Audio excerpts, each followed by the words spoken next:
আমাৰ যিখিনি প্ৰাথমিক বিদ্যালয়ৰ শিক্ষক SRD নিয়মীয়াকৰণ কৰিছিলে এই শিক্ষকখিনি ইতিমধ্যে তেওঁলোকে কন্ট্ৰেকচুৱেলত আছিলে তাৰপিছত গভৰ্ণমেণ্টে এটা তেওঁলোকক অৰ্ডাৰ উলিয়াই তেওঁলোকক বৰ্তমান ৰেগুলাৰ কৰিলে কিন্তু এই ৰেগুলাৰ কায়দাতে তেওঁলোকে বেতনটো লাভ কৰি আছিলে কিন্তু আজি যোৱা 19 তাৰিখে নেকি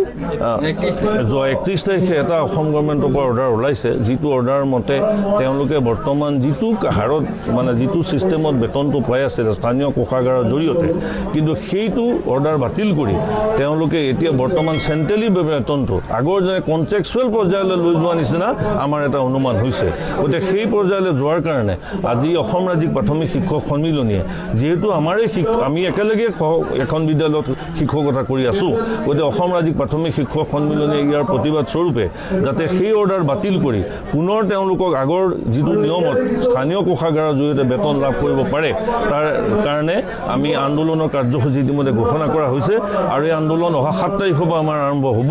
7 তাৰিখে এটা প্ৰথম পৰ্যায়ৰ কাৰ্যসূচী আছে তাৰপিছত 12 তাৰিখে এটা কাৰ্যসূচী হ'ব মই কিছু সময় পিছতেই মই ইয়াত জনোৱা নাই এতিয়ালৈকে মই সভাত তথাপিও আপোনালোকে যিহেতু জানিব বিচাৰিছে যে আমাৰ দুটা পৰ্যায়ত আন্দোলনৰ কাৰ্যসূচী ইতিমধ্যে ঘোষণা হৈছে আমি চৰকাৰৰ ওচৰত তীব্ৰ প্ৰতিবাদ কৰিছোঁ যে আমি এই চৰকাৰে যেতিয়ালৈকে অৰ্ডাৰ বাতিল নকৰে তেতিয়ালৈকে অসম ৰাজ্যিক প্ৰাথমিক শিক্ষক সন্মিলনীয়ে এই সমস্যাটোৰ ওপৰত আমি যুঁজি যাম আৰু এই যুঁজি গৈ আমি তেখেতসকলে চৰকাৰে পুনৰ বিবেচনা কৰি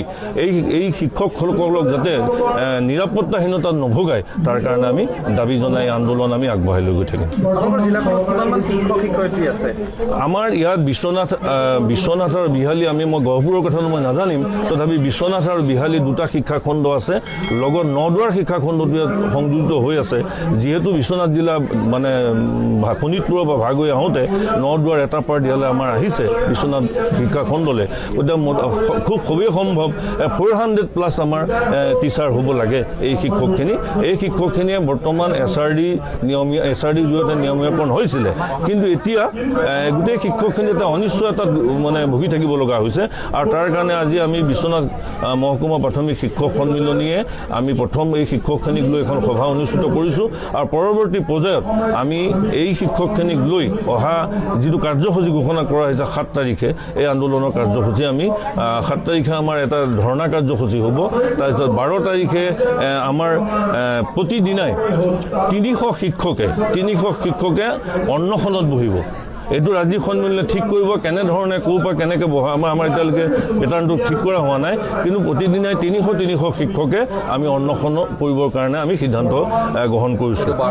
12 তাৰিখে হ'ব সেইটো 12 তাৰিখৰ পৰা আৰম্ভ হ'ব আমি 7 তাৰিখে প্ৰথম পৰ্যায়ৰ আন্দোলন কৰিম তাৰপিছত যদি চৰকাৰে তেতিয়া যদি বাতিল কৰে তেতিয়া আমাৰ সেই আন্দোলনৰ কাৰ্যসূচী নহ'ব আৰু যদি নহয় পৰৱৰ্তী 12 তাৰিখে দ্বিতীয় লানি কাৰ্যসূচী আমাৰ আৰম্ভ হ'ব